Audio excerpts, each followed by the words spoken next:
میں تو امتی ہوں اے شاہ امم۔ اللہ نے قرآن میں شرط لگائی ہے، ان تنصروا اللہ ینصرکم، اے تمام ایمان والو، اگر تم اللہ کے دین کے مددگار ہو تو اللہ تمہاری مدد بھی کریں گے باطل کے خلاف، اور تمہارے قدموں کو دین پر جما دیں گے۔ کوئی طاقت، کوئی قانون تمہیں تمہارے دین سے ہلا نہیں سکے گا۔ یہ اللہ نے قرآن میں شرط لگائی ہے، قرآن میں شرط لگائی ہے، ان تنصروا اللہ ینصرکم۔ لوگوں کے ذہنوں میں ہے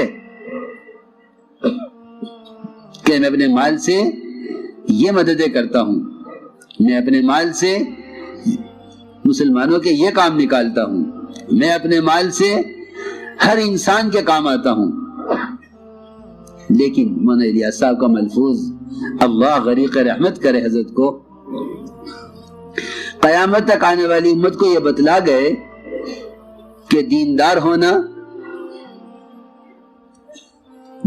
ہونا دین کی نسبت اور مال خرچ کرنا یہ دین کی نصرت نہیں ہے، یہ دین کی نصرت نہیں ہے۔ میری بات بہت توجہ سننی پڑے گی، دین کی نصرت یہ نہیں ہے۔ ہم سمجھتے تھے دیندار ہونا، دین کا ایک دیندار ہونا، ایک دین کا مددگار ہونا، جو شخص مزاج سے پورے دین پر چلتا ہے، کوئی گناہ نہیں کرتا، کوئی خلاف شریعت عمل نہیں کرتا، کوئی سنت نہیں چھوڑتا، یہ دیندار ہے مگر دین کا مددگار نہیں ہے۔ یہ ملفوظ چھپا ہوا ہے، اس لیے کہ اللہ تعالی نے امت کی مدد کا وعدہ دین کی نصرت پر کیا ہے۔ ان تنصروا اللہ ینصرکم ویثبت اقدامکم، اگر تم اس کے دین کے مددگار ہو تو وہ تمہاری مدد کرے گا۔ صحیح حدیث سے، صحیح روایت سے یہ بات معلوم ہوتی ہے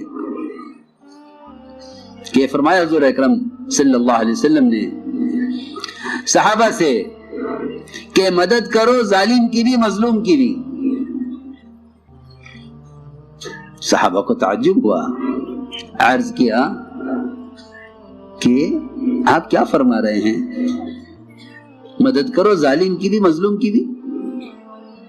ظالم کی مدد کیسے کریں؟ مظلوم کی مدد کرنا سمجھ میں آتا ہے، لیکن ظالم کی مدد کیسے کریں؟ آپ نے فرمایا کہ ظالم کی مدد یہ ہے کہ اس کو ظلم سے روکو، ظالم کی نصرت یہ ہے کہ اس کو ظلم سے روکو۔ اس لیے مال خرچ کر دینا دین کی نصرت نہیں ہے، بلکہ اپنی جان کو کھپانا، امر بالمعروف بھلائی کا حکم کرنے اور برائی سے روکنے پر اپنی جان کا استعمال کرنا،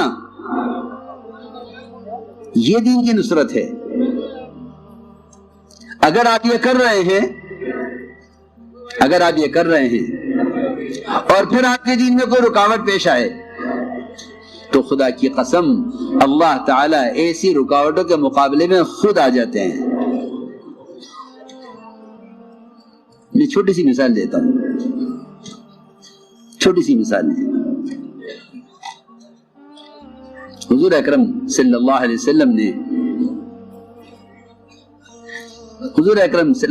نے حضرت زینب کے یہاں شہد پیا، اور ظاہر بات ہے کہ جب شہد کا شربت بنا اس میں وقت لگا، باقی ازواج مطہرات نے آپ کا انتظار کیا کہ آپ اب تک کیوں نہیں آئے۔ انتظار کیا ازواج مطہرات نے کہ آپ اب تک کیوں نہیں آئے۔ اس انتظار میں حضرت حفصہ، حضرت عائشہ رضی اللہ عنہما، ان دونوں نے مل کر یہ کوشش کی کہ آپ صلی اللہ علیہ وسلم کو آئندہ شہد پینے سے کیسے روکا جائے۔ سنو بہت توجہ سے، صرف اس محبت میں کہ آپ ہمارے گھر میں جلدی آئیں، اس محبت میں ہمارے گھر میں آپ جلدی آئیں۔ اس میں ان دونوں نے مل کر حضور اکرم صلی اللہ علیہ وسلم کو شہد پینے سے روکنا چاہا۔ اس کے لیے ایک ماحول بنایا کہ جس کے پاس بھی آپ تشریف لائیں وہ یہ کہے کہ آپ کے منہ سے بو آ رہی ہے، تو آپ کہیں گے میں تو کوئی بدبو کی چیز استعمال نہیں کی، تم کہنا کہ شاید کوئی بدبو کی چیز مکھی نے چوسی ہوگی، اس سے شہد بنا، اس میں اس کی بو آ گئی۔ تو جب ہر ایک کہے گا تو آپ شہد پینا چھوڑ دیں گے۔ یہ میں ایک مثال دے رہا ہوں۔ حضور اکرم صلی اللہ علیہ وسلم کے شہد پینے سے روکنے کی کوشش آپ کی محبت میں، سوکا نہیں چاہتی تھی ہمارے یہاں پہلے آئیں، ہمارے یہاں جلدی آئیں۔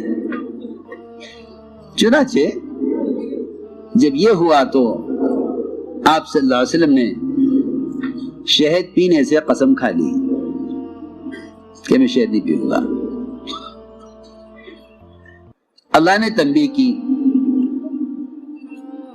کہ اپنی بیویوں کو خوش کرنے کے لیے آپ نے شہد کیوں چھوڑ دیا؟ اللہ نے ایک چیز کو حلال کیا ہے، آپ اسے حرام کر رہے بیویوں کو راضی کرنے کے لیے۔ ایک سوال، کتنے فرائض، کتنے واجبات، کتنی سنتیں، سنت عبادت میں سے کتنے احکام شریعت ہم چھوڑ دیتے ہیں۔ بیوی کا مزاج دینی نہیں ہے، بچے نہیں مانتے ہیں، ماحول صحیح نہیں ہے۔ اللہ اکبر، قربان جائیں محمد صلی اللہ علیہ وسلم کے اور آپ کے دین کی حفاظت کے، کہ اگر آپ نے ایسی چیز جس کا پینا فرض نہیں، واجب نہیں، لازم نہیں، نہ پینے پر گناہ نہیں، پینے پر کوئی ثواب نہیں، آپ نے صرف اس کو اپنی بیویوں کی خوش کرنے کے لیے یہ فرما دیا کہ میں اب شہد نہیں پیوں گا، تو اللہ نے فرمایا لما تحرم ما احل اللہ لک، آپ کیسے حرام کر سکتے ہیں اس چیز کو جس کو اللہ نے حلال کیا ہے؟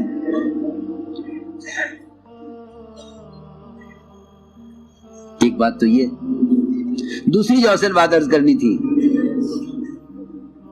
کہ آپ کے صرف شہد پینا جو آپ کا کی بعثت کا اور آپ کے دنیا میں آنے کا، آپ کے بھیج جانے کا مقصد نہیں ہے، ایک ایسی طبیعت کی چیز ہے کہ آدمی کا دل چاہے تو پی لے۔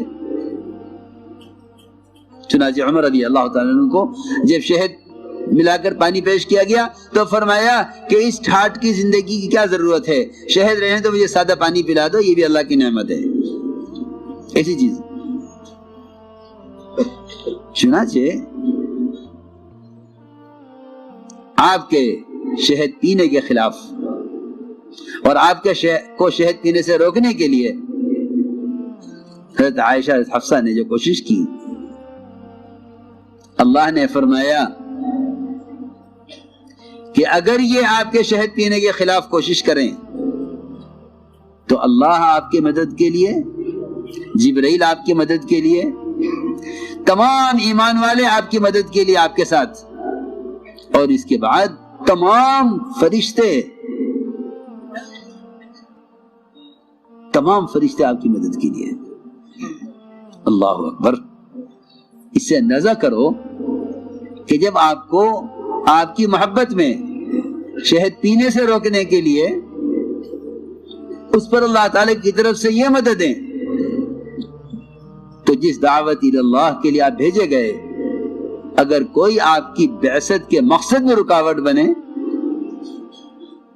اگر آپ کے لاہے دین میں رکاوٹ بنے، وہ احکام شریعت میں مداخلت کریں، یہ مسلمانوں کے دین کو،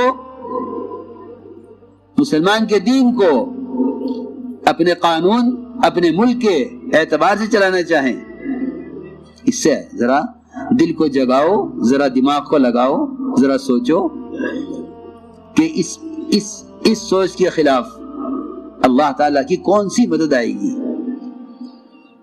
جب آپ کے صرف شہد پینے کے خلاف کوئی کوشش کرے، اس پر یہ مدد کا وعدہ، ہوا مولاہ و جبریل و صالح المؤمنین والملائکۃ بعد ذلک ظہیر۔ میں نے ایک مثال دی ہے، یہ میں نے ایک مثال دی ہے کہ اللہ تعالی کی مدد اور نصرت دعوت کے ساتھ ایسی حق ہے کہ فرمایا کہ اگر کسی کا خیال ہو یہ کہ اللہ تعالیٰ اس محنت پر اپنے نبی کی مدد نہیں کریں گے، جیسا منافقین کا خیال تھا، کہ فرمایا کہ اگر کسی کا خیال ہے یہ کہ اللہ، آپ متوجہ نہیں کہ حضور اکرم صلی اللہ علیہ وسلم کے لائے ہوئے دین کے خلاف اگر کسی کا خیال یہ ہے کہ اللہ اپنے بندے کی مدد نہیں کریں گے، تو فرمایا قرآن نے کہ ایسے شخص کو چاہیے اپنے گھر کی چھت میں رسی کا پھندا لٹکائے اور اس میں گلا پھنسا کر خودکشی کر لے، تاکہ اس کی یہ الجھن ختم ہو جاوے کہ اللہ اپنے نبی کی مدد کریں گے یا نہیں کریں گے۔ من کان یظن ان لن ینصرہ اللہ فی الدنیا والآخرہ فلیمدد بسبیل الی السماء ثم لیقطع فلینظر هل یذهبن کیدہ ما یغیظ۔ یہ میں نے عرض کیا کہ اللہ رب العزت نے نصرت کا وعدہ اپنے دین کی دعوت پر کیا ہے، اور مسلمانوں کے قدموں کے جمنے کا وعدہ کہ میں تمہارے قدموں کو تمہارے دین پر جماؤں گا، کوئی طاقت تمہیں تمہارے دین سے ہٹا نہیں سکے گی۔ یہ بات یقینی طور پر مشاہدے میں ہے کہ جب تک یہ امت دور صحابہ میں اجتماعی طور پر دعوت کی نقل و حرکت اور دوسروں کو اللہ سے جوڑنے کی کوشش میں لگی رہی، اس وقت تک ہر زمانے کی بادشاہتیں، ہر زمانے کی قوتیں اور باطل طاقتیں وہ مسلمان کے سامنے مغلوب ہوتی رہی۔ اللہ اکبر۔